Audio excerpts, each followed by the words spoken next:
Pak Bahtiar Hamzah menyampaikan, dia kaget baru-baru ini untuk sekian lama ketua P3 tiba-tiba nyelonong ke rumahnya. Ya tadi untuk minta maaf juga ini. Minta maaf secara umum. Saya belum sampaikan tadi, maaf lahir batin ya. Dia kaget, Pak Bahtiar, ini kok ini orang bisa datang padahal anak saya di P3 dia pecat. Mungkin itu mau minta maaf karena dia pecat anak saya. Tapi dia menyampaikan, Pak, ini kabinet ini pecah. Dia bilang. Jadi Bu Sri Mulyani itu udah nggak ada di sisi ini, udah di seberang dia. Dan dia menyampaikan juga mengetahui bahwa laporan intelijen ini gerakan mahasiswa ini skalanya ini mengkhawatirkan.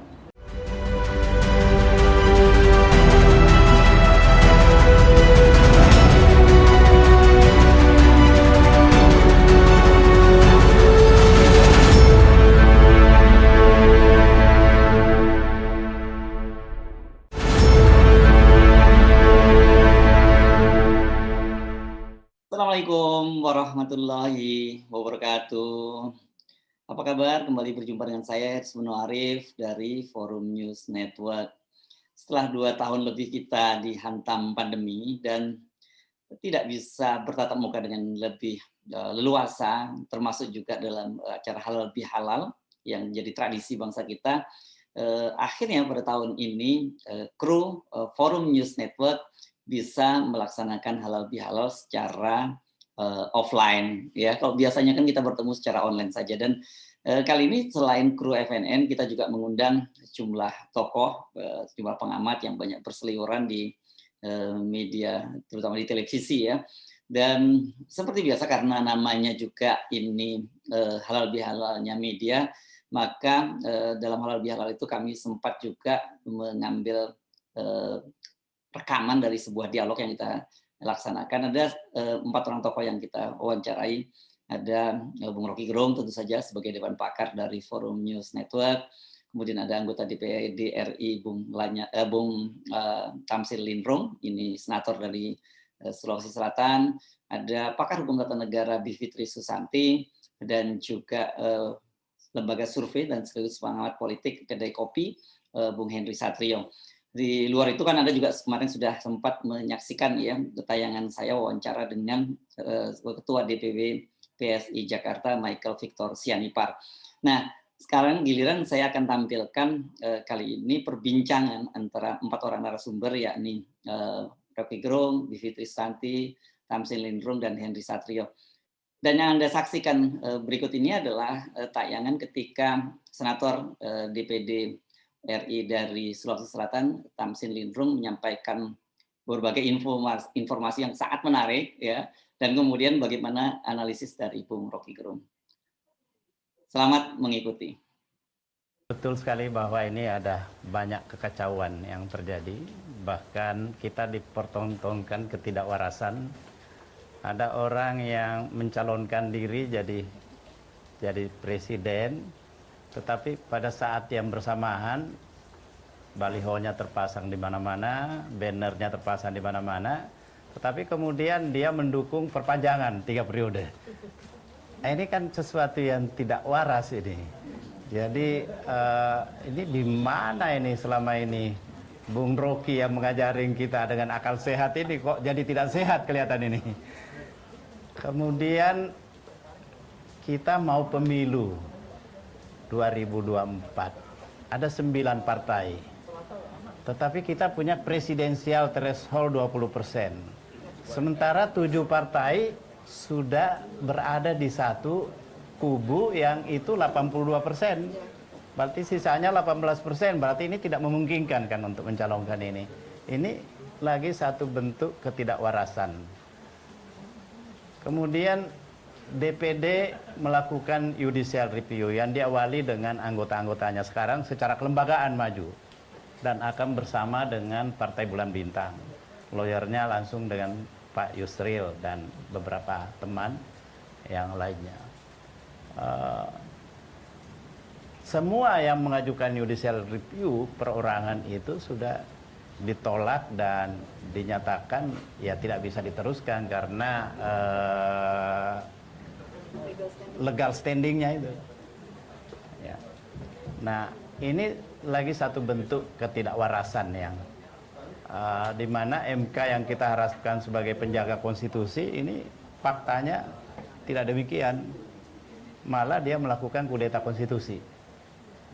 Karena itu Ketua DPD Lanyala saya tidak pernah menduga selama ini, tapi dia sangat kencang.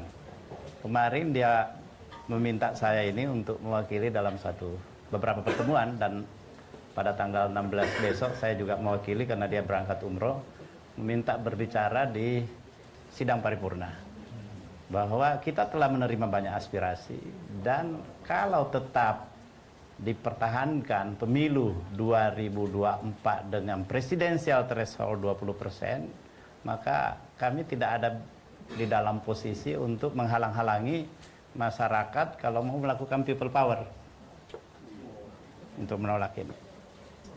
Kami bahkan berada dalam posisi yang sama untuk itu karena tidak setuju jika ini. Nah, ada kemungkinan kalau begitu ini pemilu harus kita percepat. Iya, karena kita selama ini mengikuti nih pendapat-pendapat Bung Rocky ini yang mengatakan bahwa 16 Agustus yang akan datang itu sudah harus presiden baru yang menyampaikan pidato nota keuangan. Gimana itu? Ini Pak Henry, ada gitu. Saya cuma ikut surveinya. Ini Kedai kopi, begitu juga. Kedai kopi kan Cuma udah dipublikasi. tidak dipublikasikan nih akhir-akhir ini surveinya ini. Di Dan kami apa ini hak udah. Rocky untuk menyampaikan ke publik? Jadi ini. Terus HMI ini rencana mau halal bihalal tanggal 15. Jadi kalau beberapa tokoh itu show politik datang menyampaikan berkeliling, sekarang ini ya gaya FNN ini dia yang datang ke satu tempat yang potensial bisa menjadi figur perlawanan. Mantap ya. Jadi saya kira di sini jangan-jangan dianggap sebagai satu tempat untuk perlawanan itu. Ini Mas Said, Mas Dirman mana? Iya. Cilangkap Plus. Ada. Ada. Nah, Ini mulai hangat ini di sini. Bapak Ibu kerasa nggak? MD di sisi lain bicara Ya. bahwa kita perlu strong leadership. Berarti beliau sebagai Menko ini menilai bahwa yang ada sekarang ini lemah. Sehingga diperlukan adanya strong leadership. Cuman saya tadi malam berdiskusi dengan staf ahlinya, dia nelpon, apa yang dimaksud dengan strong leadership? Apa ada kemungkinan dia mau berpasangan dengan Mas Prabowo? Atau gimana? Dan dibenarkan oleh staf ahlinya itu. Nah, untuk itu dia mengusulkan supaya dia menjadi salah satu pembicara di halal bihalal nanti. Tanggal 15 ya. Tanggal 15. Padahal kita sudah hubungi Bung Rocky pembicara nanti di situ.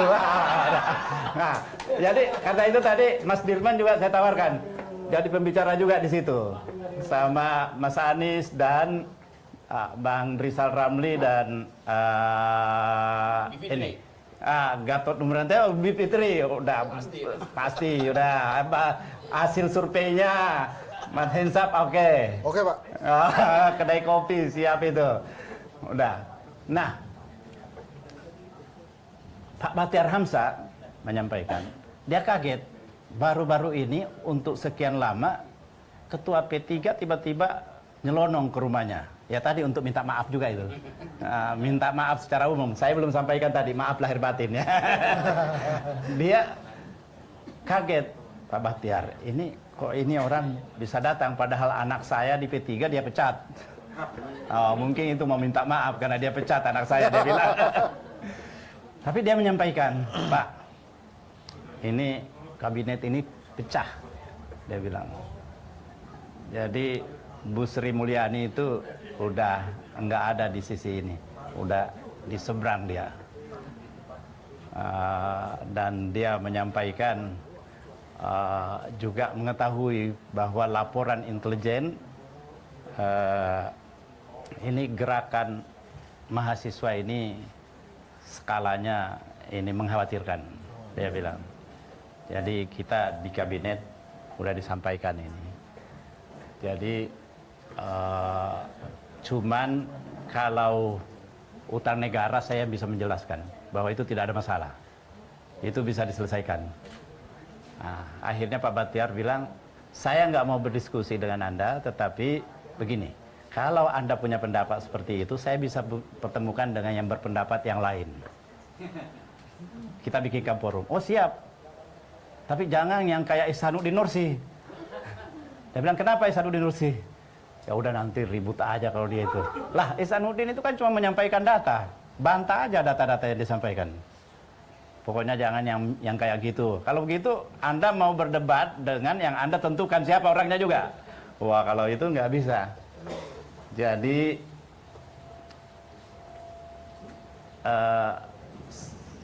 gerakan kegiatan mahasiswa ini rupanya sangat dikhawatirkan. Jadi saya nggak tahu bagaimana hasil surveinya Ban Hinsap ini, karena selama ini yang kita belum pernah dengar tentang itu. Ya. Ya. Ada di kantong kiri. Rupanya mungkin di kantong kiri ini tidak dikeluarkan. Kalau bisa sekarang ini dikeluarkan. Saya kira sekian. Terima kasih. Assalamualaikum. Kita banyak dapat insight story dari Pak Tamsil, dan tadi membuat Mensa jadi terdongak gitu mendengarin bocor gitu. Dan sekarang tugas kita mendengarkan Bung Rocky untuk menyimpulkan gitu apa sebenarnya dari ketiga itu, dan bagaimana peran etika abilitas itu bisa, bagaimana etika abilitas bisa berperan dalam hal itu. Iya, ini satu sore yang membuat kita akan ingat nanti bahwa pernah di suatu sore ada halal bihalal dan bicara tentang masa depan bangsa itu. Dan diputuskan bahwa bangsa tidak punya masa depan lagi itu yang akan kita ingat itu. Gelap banget. Dan kita memang mesti pastikan itu sebetulnya, karena ini ada tuan rumahnya Pak Sudirman Said, ada Marco, jadi seolah-olah mengingatkan saya ada semacam apa namanya dulu, tim transisi ya.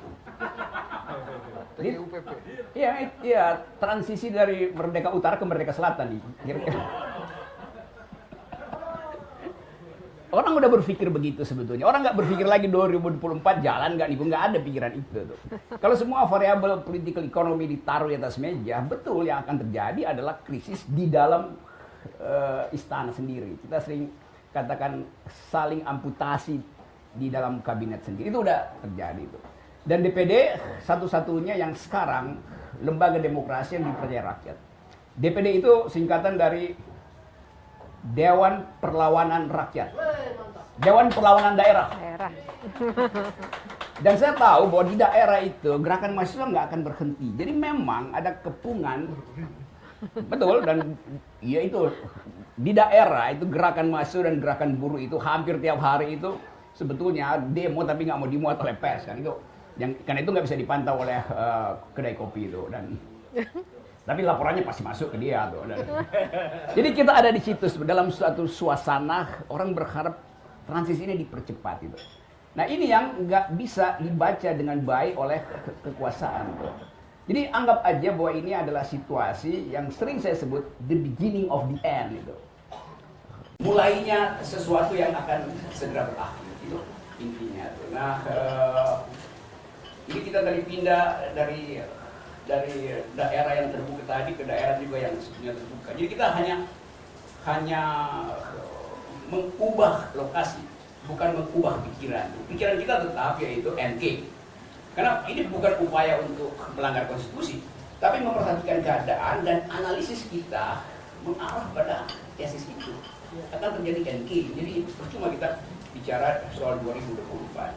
Nah kalau itu temanya, kita mesti hitung sekarang. Siapa yang lagi pamer elektabilitas? Banyak yang dipamer elektabilitas. Siapa yang layak jadi presiden? Semua rakyat Indonesia layak jadi presiden. Yang mesti kita pertanyakan bukan siapa yang layak jadi presiden dari daftar panjang itu, tapi siapa yang tidak layak jadi presiden. Nah karena itu bagi saya masyarakat sipil yang akan kita lakukan adalah daftar calon presiden banyak, tapi kita akan lakukan pencoretan. Siapa yang kita coret pertama dari daftar itu? Siapa yang kedua? Siapa yang dari bawah kita coret? Kalau semuanya akhirnya kita coret, lalu kita mesti tentukan bahwa kita taruh nama yang kita inginkan itu, bukan hasil survei segala macam tuh. Jadi saya kira itu. Nah karena itu, kalau kita tanya misalnya pada publik, lebih penting mana? Elektabilitas, intelektualitas, atau etikabilitas itu. Electability, ya orang udah tahu itu. Sifatnya kuantitatif itu. Intellectuality itu mesti diuji di dalam debat dan dalam record kepemimpinan. Tapi etikability yang ditulis oleh Bibip kemarin itu adalah sesuatu yang wajib dimiliki oleh setiap orang yang ingin kita beri mandat untuk memimpin negara. Elektabilitas, tolong tepunya lebih kuat. Elektabilitas itu urusan KPU. Intelektualitas adalah urusan dari kita yang ingin melihat pemimpin yang punya konsep. Tetapi hati kecil kita selalu menganggap bahwa seandainya kita taken for granted, kasih elektabilitas, tambahin intelektualitas, tapi kalau etikability-nya nggak ada, itu artinya pemimpinnya juga akan masuk dalam jebakan korupsi itu. Jadi kita bikin sekarang skalanya. Pertama kita akan uji etikabilitas. Kedua, intelektualitas. Baru kita masuk pada elektabilitas. Tentu orang akan anggap nggak begitu konstitusi. Oh ya, kita bikin norma konstitusi demokrasi adalah begitu. Jadi sekali lagi percakapan kita di sore hari ini adalah dalam upaya untuk menghasilkan perubahan yang dipercepat dengan cara berpikir yang lain. Kalau kita terus diumpankan dengan headline, oh si ini udah ketemu Pangeran Diponegoro dalam mimpi. Nah seolah-olah dia bakal jadi. Si ini udah sowan kiri kanan ke NU. Bukan itu yang kita inginkan. Jadi sekali lagi kita ingin pastikan bahwa pembicaraan kita akan mengarah pada percepatan perubahan politik. Terima kasih.